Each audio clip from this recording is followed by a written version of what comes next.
Afinal de contas, existe uma diferença entre a oferta que você faz para Deus e uma bênção, uma oferta, uma esmola que você faz ao próximo? Realmente existe algum conselho bíblico que trate sobre este assunto?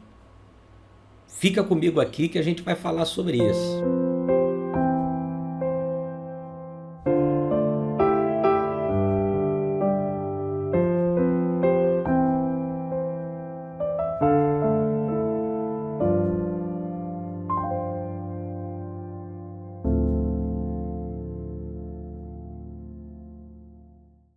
Muito bem, meus amigos, a vitória é nossa pelo sangue de Jesus. Recebam todos a paz do Senhor Jesus Cristo.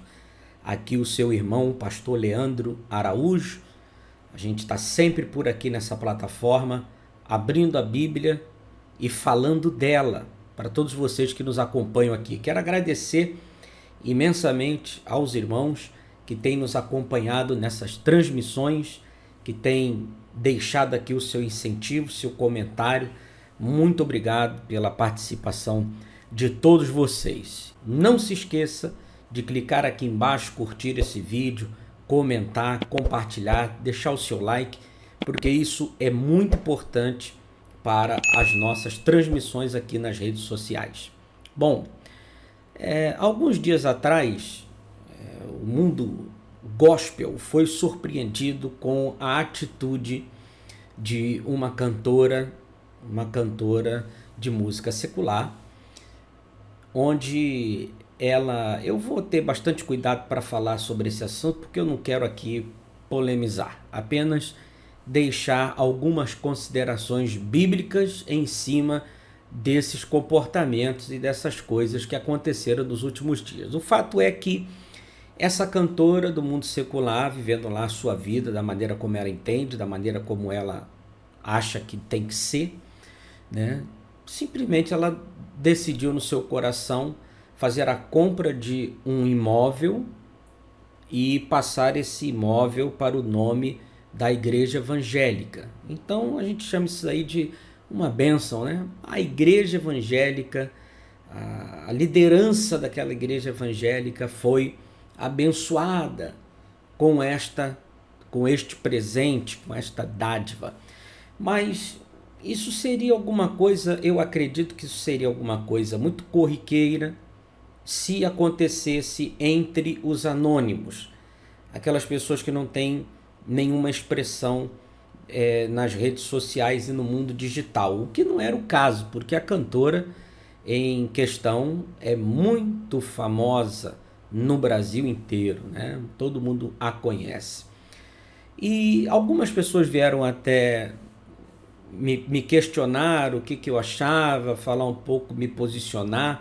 Bom, existe duas maneiras da gente entender isso aí, né? Primeiro é pela ótica bíblica.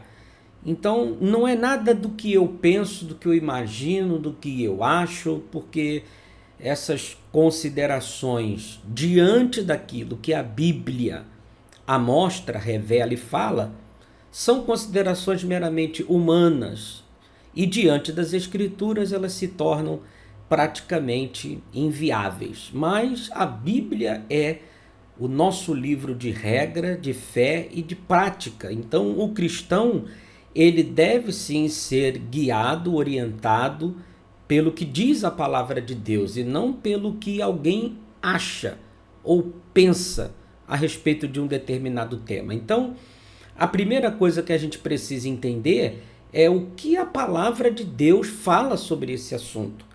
E depois a gente pode compreender esses tipos de comportamentos dentro de uma ótica meramente humana, né? Onde está lá a figura de um pastor, a figura de alguém que está na frente de uma determinada igreja, lutando, se esforçando, né? Eu fui pastor de uma igreja local durante 9 anos, embora o ministério que Deus me confiou seja um ministério itinerante. Eu sou um evangelista que prega pelo campo, que sai pelo mundo anunciando, mas eu tive a grata satisfação e a alta oportunidade dada por Deus de pastorear algumas igrejas. E uma delas eu fiquei por 9 longos anos. Então é muito gratificante para um pastor receber uma bênção, receber uma oferta para ajudar uma construção, para a compra de materiais para a igreja, de som. Só quem está dentro desse mundo, dessa realidade, é que sabe, por exemplo, quanto que custa uma caixa de som, um microfone, quanto que custa pagar um aluguel, uma luz. Então, a igreja, como uma estrutura física, como uma pessoa jurídica, como um prédio, ela tem lá, obviamente, seus gastos e precisa estar em constante manutenção. E quando uma igreja recebe uma bênção considerável, é motivo de se alegrar. Porém, existem algumas coisas que a gente precisa observar. A origem desta bênção, a origem dessa oferta. E segundo ponto, essa oferta está sendo ofertada para Deus ou para pessoa ou pessoas no plural? Dentro das Escrituras, dentro da palavra de Deus, eu separei aqui pelo menos 3 momentos em que o Senhor Deus Todo-Poderoso rejeitou de forma muito categórica uma oferta. A primeira delas é um texto clássico de Gênesis capítulo 4, quando a Bíblia fala sobre a oferta de Caim. Vamos observar aqui o versículo de número 5, Gênesis 4, versículo número 5. O Senhor Deus disse para Caim: mas para Caim e para a sua oferta não atentou. Irou-se Caim fortemente, descaiu-lhe o seu semblante. Repara atentamente que o Senhor Deus, além de rejeitar a oferta de Caim, também rejeitou o próprio Caim. Quando você vai trazer uma oferta para Deus, você deve levar em consideração que o Senhor, antes de enxergar o que está na sua mão ou nas suas mãos, o Senhor enxerga o que está no seu coração. Então, muito mais importante para Deus do que aquilo que está nas suas mãos é aquilo que está no seu coração, é aquilo que move você até aquele momento de ofertar. No caso de Caim, em Gênesis 4, versículo 5, o Senhor, mas para Caim, para a sua oferta, não atentou, ou seja, Deus não aceitou, Deus não deu atenção, Deus não recebeu. E essa condição de Deus para com a oferta de Caim e para com a própria pessoa de Caim fez com que ele, Caim, ficasse irado. Irou-se Caim e de maneira muito forte. E essa ira fez com que o seu semblante caísse, ou seja, o seu rosto ficou desfigurado, porque ele foi, de uma maneira muito veemente, rejeitado por Deus. Todavia, além do Senhor rejeitar a oferta de Caim e não ter atentado para o próprio Caim, o Senhor orientou a ele, disse como ele deveria fazer, explicou para ele a maneira como ele deveria tratar esse assunto da oferta. No segundo ponto, nós temos uma outra passagem que fala sobre o rei de Israel, o primeiro rei de Israel, chamado Saul. Isso está lá em 1 de Samuel, no capítulo 13. E vamos pegar aqui a partir do versículo número 8. E esperou 7 dias até ao tempo em que Samuel determinara. Não vindo, porém, Samuel a Gigal, o povo se espalhava dele. Então disse Saul: trazei-me aqui um holocausto e ofertas pacíficas. E ofereceu o holocausto. Eu acho essas histórias bíblicas assim maravilhosas, extraordinárias. Eu literalmente viajo nas escrituras. Veja que Saul, sendo o primeiro rei de Israel, ele já vinha cometendo, como diz aqui, a gente fala aqui no Rio de Janeiro, né, muitas vacilações. Saul era um vacilão de marca maior, né? E nesse capítulo de número 13 do livro de 1 Samuel, não foi diferente. Ele tropeçou mais uma vez, ele se desesperou. Ele estava numa situação complicada, enfrentando o exército dos filisteus, que eram seus inimigos. Diga-se de passagem, no versículo 5 do mesmo capítulo, a Bíblia fala que os filisteus eram em número de 30.000 carros, 6.000 cavaleiros e, pasmem vocês, quando você ia contar as pessoas que estavam com os filisteus, a Bíblia diz que era uma multidão como a areia do mar. E Saul se sentiu profundamente amedrontado com aquela situação, dizendo, ele sabia que ele não ia prosperar diante daquilo. Então, ele, ao invés de esperar o Samuel, que tinha um ministério tríplice, profeta, sacerdote e juiz de Israel, em vez de ele esperar o Samuel para realizar aquele sacrifício, aquela oferta para Deus, não. Ele simplesmente, num ato desesperado, foi lá, passou à frente do profeta, do sacerdote e do juiz Samuel, o grande Samuel da Bíblia, e acendeu o holocausto, tacou fogo naquilo e simplesmente fez lá a sua oferta para Deus. Mas a Escritura diz categoricamente que o Senhor não aceitou aquela oferta. E além disso, Deus também rejeitou o reinado de Saul. Ele não era mais o escolhido do Todo-Poderoso.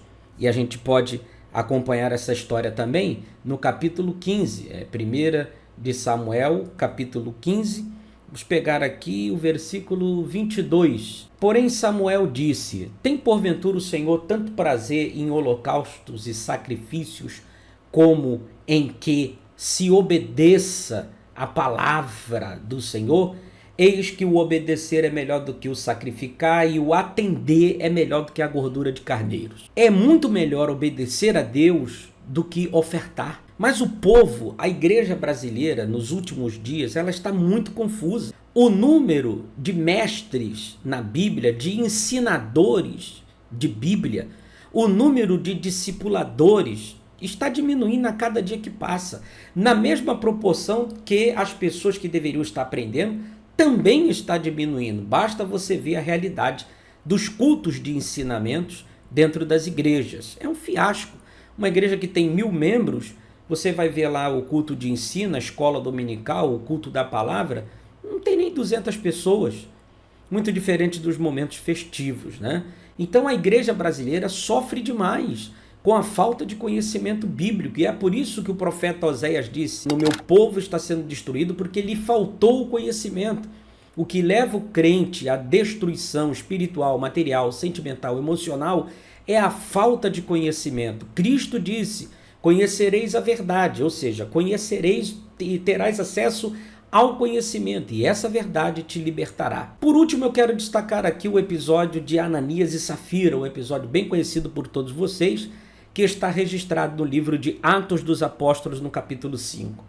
Vocês sabem perfeitamente que Ananias e Safira, um casal, venderam lá uma propriedade, pegaram aquele dinheiro e resolveram dar uma oferta para a igreja primitiva, onde o apóstolo Pedro estava lá.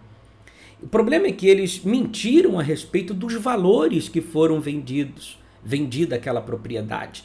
Eles mentiram a respeito do valor e foram lá na igreja ofertar aquilo para o pastor Pedro, apóstolo Pedro, que rapidamente olhando nos olhos de Ananias, disse, Ananias, por que o diabo encheu o teu coração?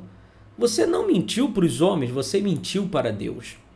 Então, meus queridos e amados irmãos, é muito importante você entender que o teu relacionamento com Deus, ele deve ser patenteado pelas Escrituras e não por aquilo que alguém pensa e não por aquilo que alguém acha. Quando você vai fazer uma oferta para Deus, existem uma série de ensinamentos dentro da Bíblia, que eu não tenho, obviamente, tempo de declarar aqui, que você pode acompanhar dentro das Escrituras para o seu enlevo espiritual. Mas se você quiser fazer uma oferta para abençoar a vida de alguém, o próximo, você deve levar em consideração o seguinte texto. Evangelho de Mateus, capítulo 6, versículo 3. Mas quando tu deres esmola, não saiba a tua mão esquerda o que faz a tua mão direita. Ou seja, quando você for abençoar a vida de alguém, faça isso em secreto. Ninguém precisa ficar sabendo do que você fez. Tá certo? Olha, Deus abençoe muito sua vida. Obrigado por você ter acompanhado esse vídeo até o final. Aproveita que você chegou até aqui. Não se esquece de se inscrever aqui nesse canal, deixar o seu curtir, seu like, deixar o seu comentário e compartilhar essa mensagem com outras pessoas também. Deus abençoe muito a sua vida. Até o próximo vídeo. Tchau.